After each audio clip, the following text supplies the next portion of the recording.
Brandon Dillon, former state House member and now chair of the Michigan Democratic Party. Welcome back to the program. Good morning. Great to be back on. You know, we've got 3 hours of morning here to make compelling, and this has been a compelling summer to say the least, when normally it would be quiet across the street at the Capitol.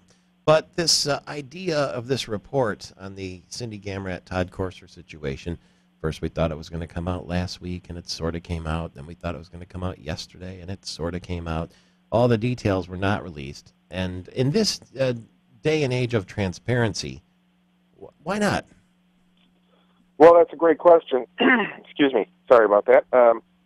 I can't answer that question. I can only agree that the public has a right to know all the details of this investigation. What we saw yesterday was basically a summary of assertions that was not backed up by any documentation or evidence. It was just a reprinting of House procedures and rules, and didn't really answer a lot of questions. In fact, in many ways, begs more questions than it gives answers to.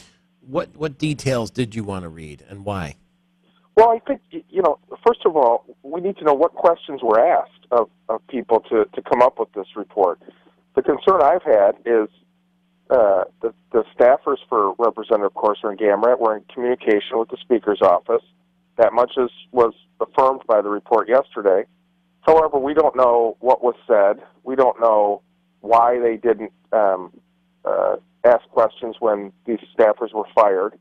There's a lot of questions that need to be answered, and Tim Bolin is a great guy, but he's an administrator. He's not an investigator. Bill Schuette is the person that should be doing this investigation because he has subpoena power. He can compel testimony under oath, and then we'll know for sure what happened, who knew what, when they knew it, and taxpayers can be sure that this investigation is being done thoroughly and not just being cherry-picked to come to a foregone conclusion.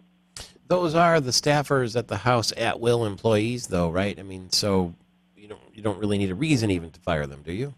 Well, that's not necessarily true. If they are bringing concerns, no matter if they're at-will or if they were union employees, if they are blowing the whistle, so to speak, and then are fired, the House is potentially liable for a whistleblower lawsuit. And, it's not surprising that the House would say that in no way were they whistleblowers.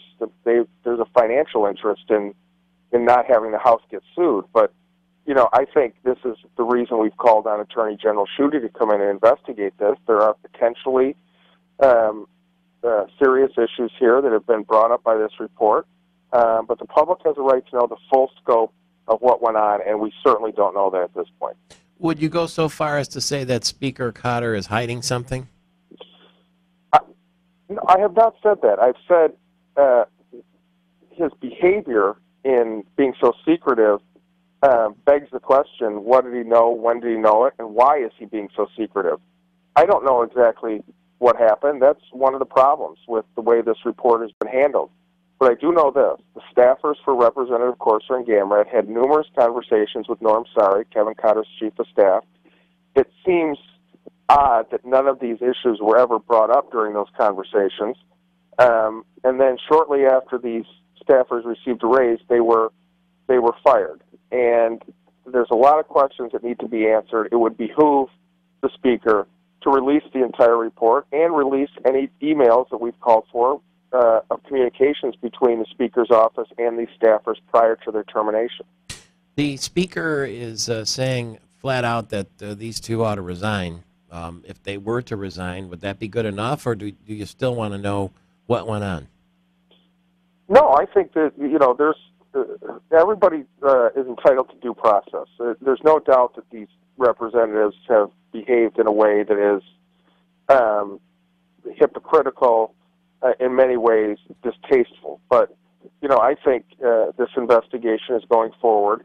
The Attorney General should get in and find out if there really was any criminal behavior, find out everybody who was potentially involved, including House leadership. But, that's a decision up to them. I haven't called for anybody to resign. I think, obviously, I don't think they should have been elected in the first place, given their political positions. But, the House is going to go through this process. I'm hopeful that we will get more answers as this committee takes up this issue, because right now, you know, as I've said on numerous occasions, all we're getting is more questions every time information is released. Okay, thank you very much. I know there'll be an open meeting today, which I presume the media will attend, and maybe more of those details will be made available.